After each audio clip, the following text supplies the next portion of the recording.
New York City. On the street corners and in the neighborhoods of this epicenter of multiculturalism, delicious aromas waft into the streets, tantalizing cuisines and flavors from around the world. But there's one cuisine that is loved above all in the good old US of A. There are no less than 59,000 Mexican restaurants strewn across the country. And in a quiet corner of Brooklyn, there is something special. This is Claro, the chef, T.J. Steele. Claro is a Oaxacan-inspired restaurant. We do kind of a modern New York take on some Oaxacan classics. A side of rice, a blue corn tortilla, a bevy of mushrooms, homemade chorizo, fresh-made cheese, a splash of spicy salsa. I know what you're thinking. Tacos. But this is not just a classic Mexican meal. Every mouthful tells the story of human history. Each of these ingredients, the grains, meats, cheeses, fruits and vegetables, reveals another chapter in our shared story. Together, they symbolize 12,000 years of innovation, invention, selection, and serendipity known as the Agricultural Revolution.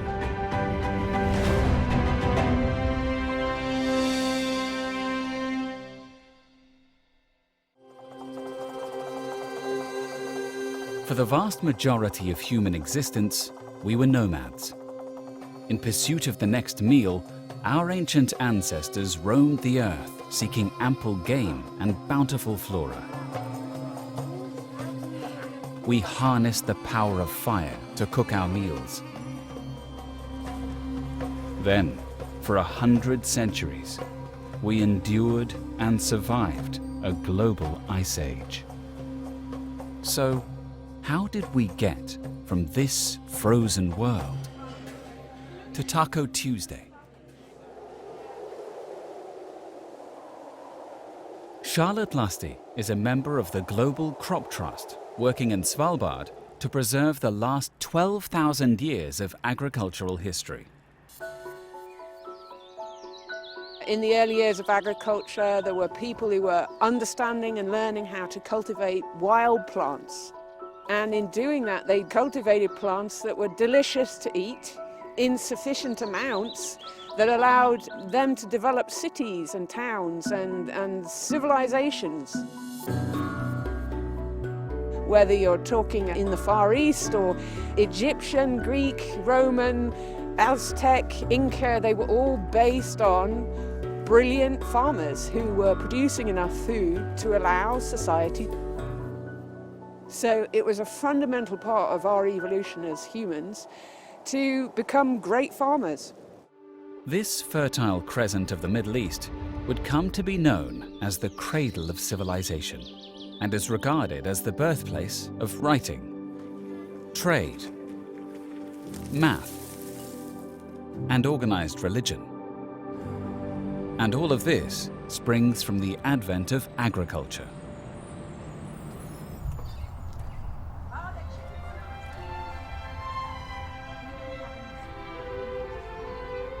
The success of farming meant we finally had a reason to stop our perennial wanderings and begin to settle down and try to make an honest species of ourselves.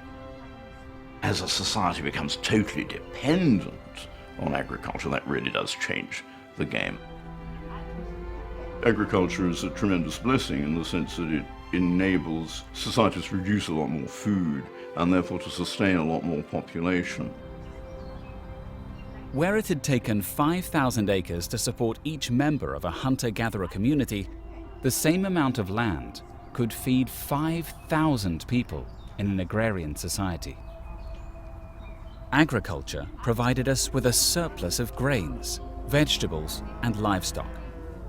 And the population of the planet went from 5 million people 10,000 years ago to more than 7 billion today. Agriculture also makes possible a wider range of specialized activities. That's something you couldn't have had, and you can't have in a pre-agrarian or non-agrarian society. People did not have to be directly involved in producing food. Instead, they could become craftsmen, artists, religious leaders, or chefs.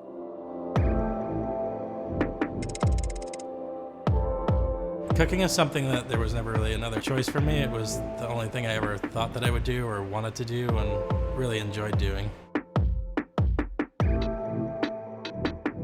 I think it's hard to get authentic regional Mexican food in New York. Even in the States in general, I think people kind of clump all of Mexico's greatest hits into one. What we do here is a little different because we focus on the region of Oaxaca, which in itself has many different subregions and lots of different kind of cuisine that come together there. I think one of the things that I found when I went to Mexico was a lot more soul in the food. I felt an emotional attachment to Mexican food. I think that it spoke a lot more to my soul and what I was feeling towards food. I can take all of the relationships, ideas, food experiences, everything from my time in Oaxaca and kind of just bring it here in New York and kind of share it with everyone. TJ's Oaxacan meal begins with a side of rice, the staple accompaniment to many a Mexican meal.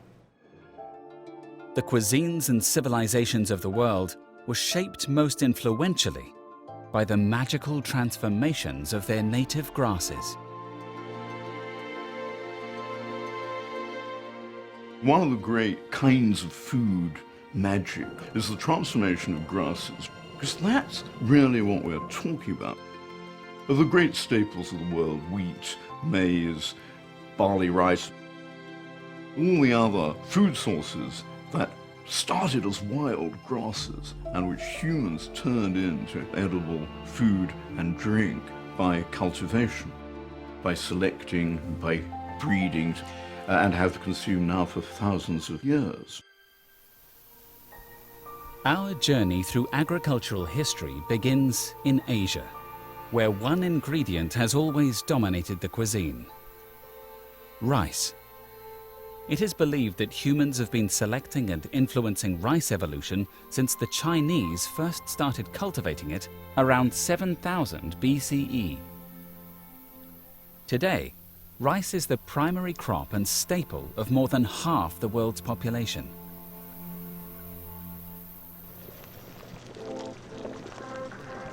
While rice is our side dish, for many, rice is at the heart of every meal. I knew that was gonna happen. Hey, what's up? I'm JJ Johnson, and I love to cook rice.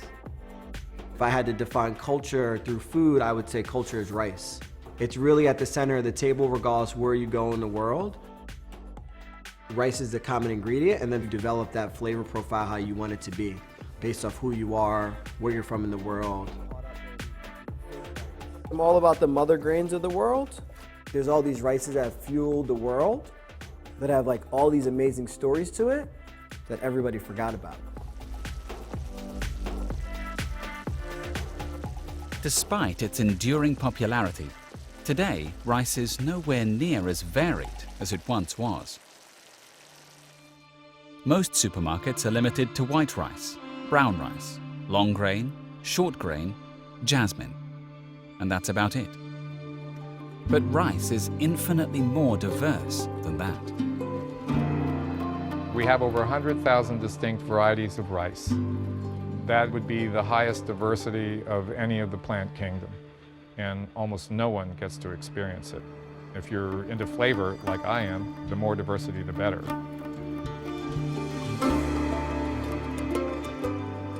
Glenn Roberts is the founder of Anson Mills, a company dedicated to the cultivation and preservation of grains and seeds from bygone eras. From the black tribute rice used to pay taxes to Chinese emperors, all the way to the grandfather of long rice in the Americas, Carolina Gold. We are first and foremost rice people. What I have here, this is a ton of Carolina Gold rice seed, and this is our production rice and our main thing that we do. Bottom line is extraordinary rice.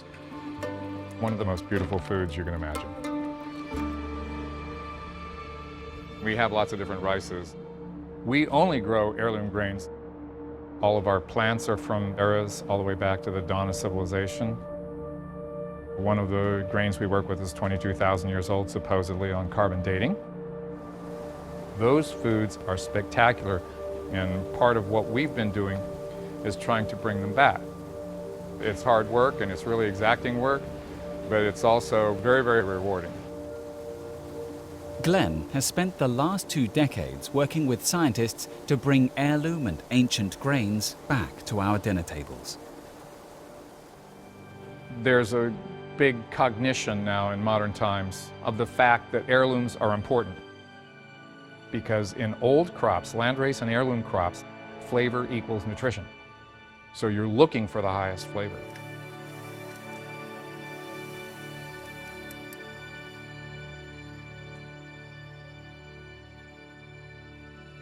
This might not even fit in here. Rice is everything. It is truly what I feel is the most casual, common ingredient in the world. And I think since it's so casual, we all forget that it really fuels our soul. At the end of the day, it doesn't matter if you're a king, a president, a maid, a chef, rice is just something that we all know. This beautifully engineered grain of grass remains the staple of dinners around the world. On to the main course. Today we're going to be cooking some mamelas on the comal. The base of our historic meal, the tortilla, is made of another grass, which has towered in importance throughout Central American history. Maize or corn. One of the first things that I noticed getting to Oaxaca was the quality of the corn and the masa. Even just a tortilla is like super satisfying. It's kind of how people would talk about like a great French baguette or a croissant or something. You're like, wow, if you haven't had that corn before, I don't know that you've ever had the proper experience with that tortilla. Maize was the foundation of the great empires of Central America, including the Aztecs of Mexico and the Inca of Peru. The oldest remains left from a meal of maize were found in the Tehuacan Valley of Mexico. The tiny ears had been gnawed on over 5,000 years ago. When farmers took wild plants and developed things that they could eat in large quantities, they had to leave behind certain aspects of the wild species that weren't so helpful. So they had to keep selecting plants until they had what was useful to them. It's a similar thing that's happened in human evolution, because human diversity is not very great.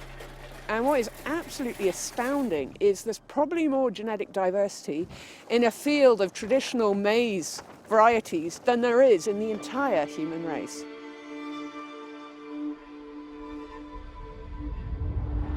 Maize is derived from a grass called teosinte, which is indigenous to central Mexico. The difference between teosinte and modern maize is remarkable. With human help, this humble plant evolved, as bigger ears with fatter kernels were selected and planted. And corn, or maize, has never waned in its importance to Central America. Alrededor de 30 años, que es una herencia que nos dejaron nuestros padres. El maíz que se produce aquí en Oaxaca es muy bueno. El maíz está en la base, pues, de la alimentación del mexicano, ¿no? Es la base de la alimentación familiar.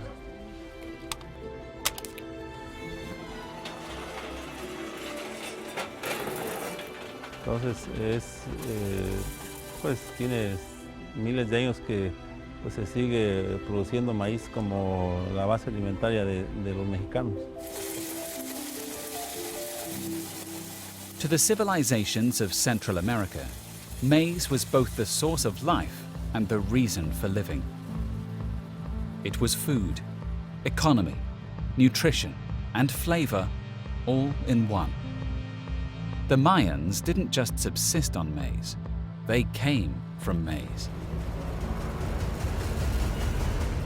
The Aztecs and their gods exchanged their most precious possessions, human hearts, for the heart of corn.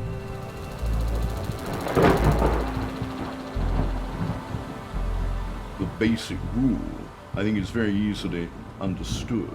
The food which feeds you most, so that becomes your God. That's the food that you have to acknowledge, that you have to be grateful to.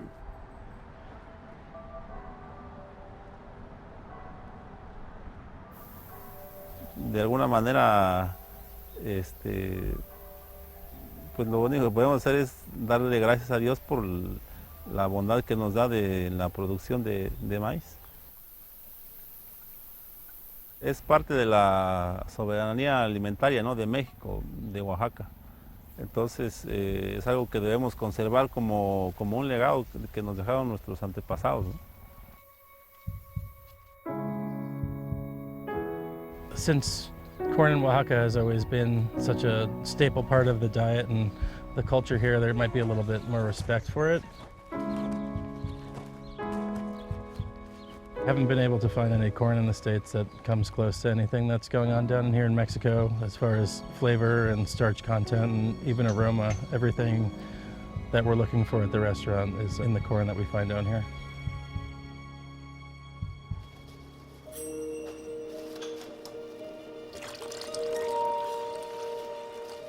The ancient practice of soaking and boiling corn with white lime releases amino acids and vitamin B and makes it easier to grind.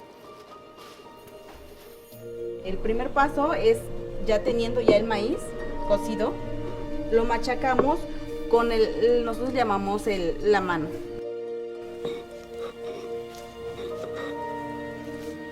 This difficult process is necessary in the quest for the building block of every great Mexican meal, masa. And from masa, the tortilla. Es pesado porque sí necesita mucha fuerza para poder llegar a tener ya la masa. TJ is making a thick and hearty mamela. But for the common taco, the tortilla is king. And in a year, the average Mexican consumes around 185 pounds of them.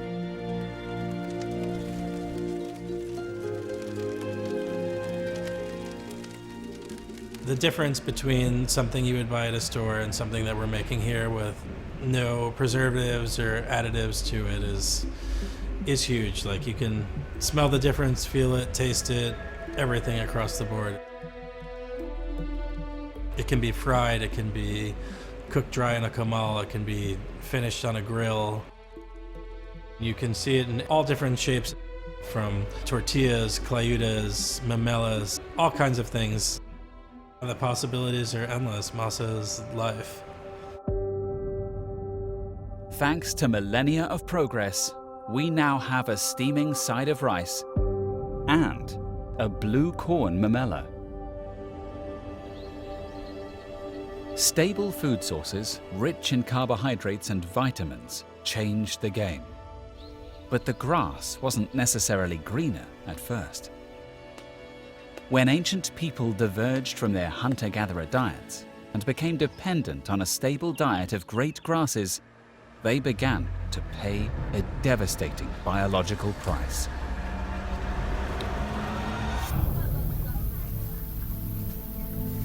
I mean, there's no progress without a kickback from fate. I mean, that's life, right? And in the case of agriculture, in every early case of a society, it made them dependent on a single staple or a very limited range of staples. They were more rickety, they were shorter, they were feebler than their Paleolithic predecessors who had relied on wild food. The fossil record reveals that humans' nutritional health declined as a direct result of this homogenized diet. Eating only grains every day gave early farmers cavities and periodontal disease, conditions rarely found in hunter-gatherers.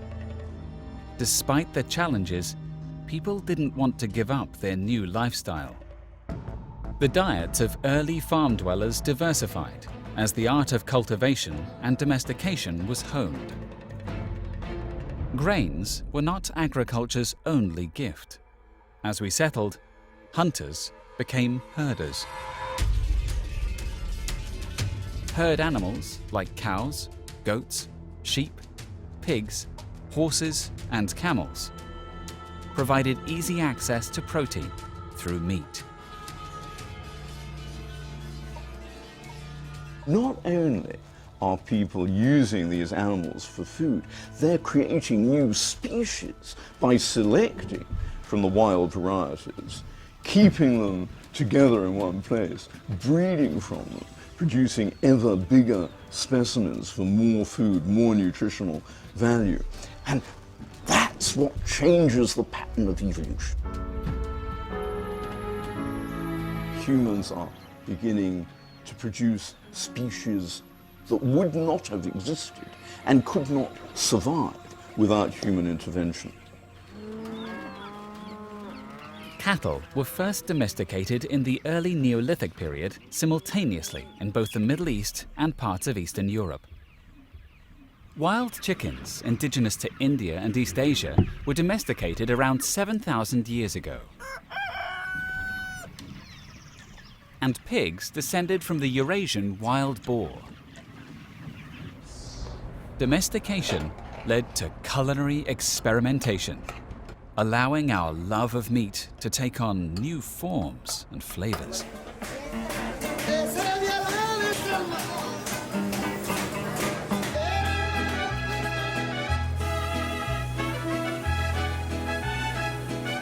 Grilled meat's really popular in Oaxaca. You'll see traveling through the markets and stuff, there'll be a lot of little stands set up that might be a little old lady on the corner grilling up some meat and putting it on top of tortillas. You'll see a lot of stews or tacos de cazuela, these like beautiful earthenware pots that are full of stews, and kind of pick what you want and they'll fill tortillas with it.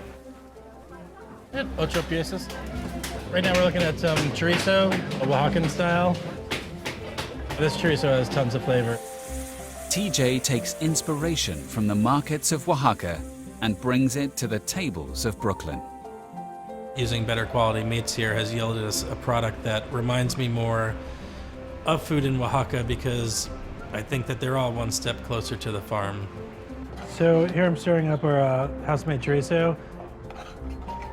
And basically it's heritage pork meat, which is like an heirloom pork meat that we grind in-house. And then we're adding in guajillos from Mexico, which is what it gets all of its nice red color from.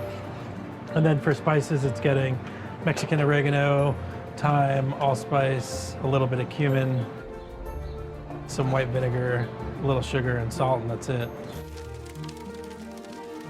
This spicy Mexican favorite will be the centerpiece of TJ's mamela. But there are more stories to be told by this dish. As a species, our love affair with cheese predates recorded human history. Now we're going to add a little bit of farm cheese that we make in-house. Basically, it's a fresh cheese, or almost like a ricotta-style cheese. And this is also something that's very typical to Mexico or Oaxaca. Cheese is thought to have originated when milk curdled while being transported in bladders made of the ruminant stomachs of cattle. It was love at first bite. Introduced to Europe by travelers from Asia and to the New World by the Pilgrim settlers, today, cheeses from around the world differ wildly in their preparation and flavor.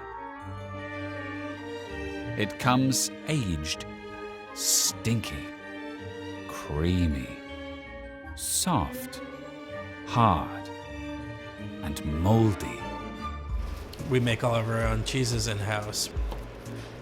I think that you can taste the difference. You can taste the love and the care in it, and it really shows. This is a chorizo mamela with some asiento bean paste, and then a house-made chorizo and potato with some fresh cheese on top and cilantro. Our first dish is up, but this Oaxacan feast isn't done yet. As tasty as they are, we cannot survive on meats and cheeses alone. There's a reason your parents always told you to eat your vegetables. Not only are they delicious, they're the cornerstone of nutrition. From apples to mangoes, onions to avocados, peppers to chilies, cultivation of regional fruits and veggies was essential to culinary culture. Going to Oaxaca and seeing the food down there kind of blew my mind, how much flavor you can get out of something like a mushroom. These flavors can take you back to the earth. For the veggie lovers, TJ is preparing his famous mushroom and pea shoot mamela. I think mushrooms are fun because they kind of have the meatiness without having meat in them. These are all wild mushrooms now that are in season. I like these mushrooms too because they all have a different texture and color. Pink oyster, the bluefoot, some of the cauliflower, the piopinis,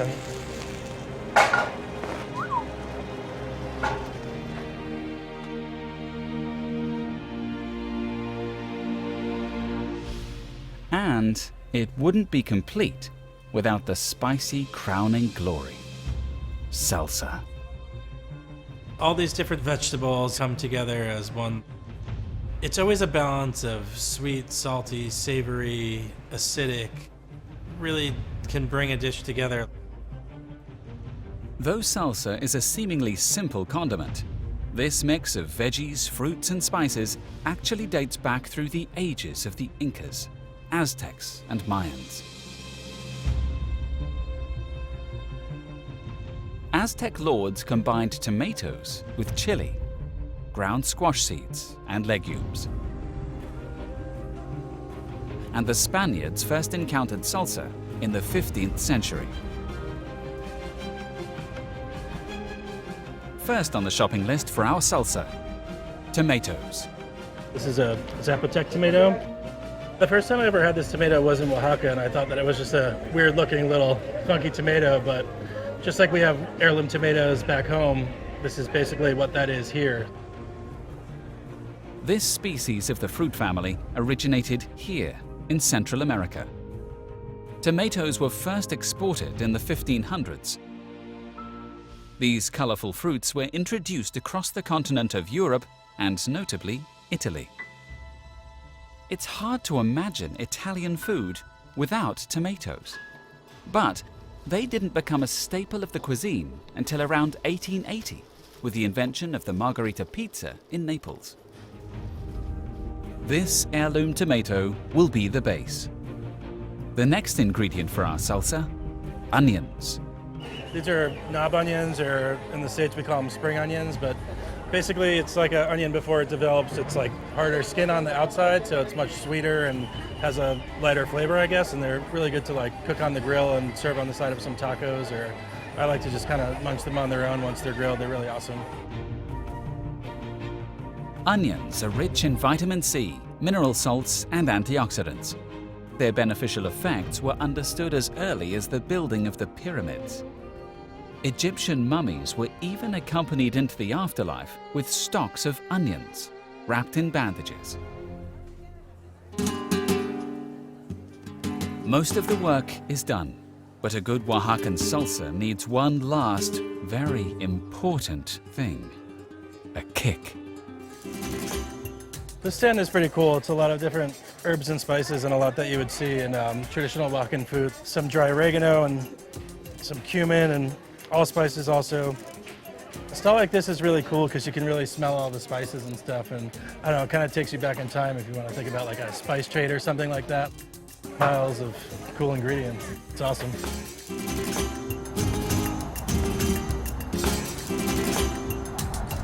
Kind of making a freestyle salsa today and just taking some ingredients I like and mixing them together. One of the things I really enjoy coming down here is like how these tomatoes are always super sweet and ripe and super amazing. And I think it's one of the things that makes all the salsas and things here really special. I just want a little bit more char in them, and then also, as you see like how they're bubbling here and kind of shrinking up, what's happening is the water is cooking out and that's intensifying the flavors, almost like a sun-dried tomato would be. And I'm basically going to mash up the tomatoes with a little bit of this chili paste, which is made from Oaxacan pasilla chili, which is a nice smoky chili, kind of like a chipotle. So it's going to add a little bit of acid from the tomatillo and some smokiness and heat from the chili. I think this might be done. Yeah, I'm just going to add a little salt to this, and that's kind of perfect.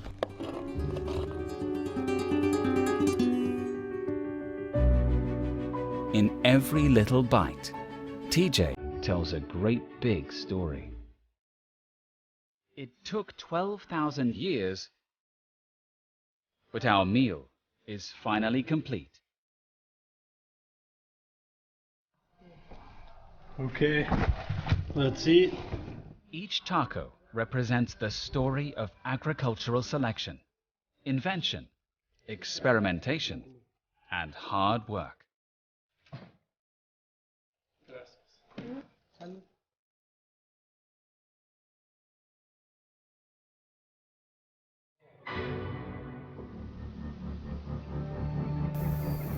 From antiquity to modern day, humans have bent the environment to our will and overseen the evolution and domestication of plants and animals. It was the ingredients provided by agriculture that inspired appreciation of flavors.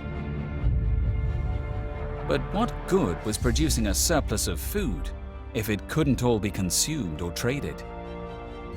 We needed to preserve or die. And agrarian life taught us another valuable lesson: the alchemy of fermentation and food preservation. Methods that fueled an age of exploration that would change the world forever.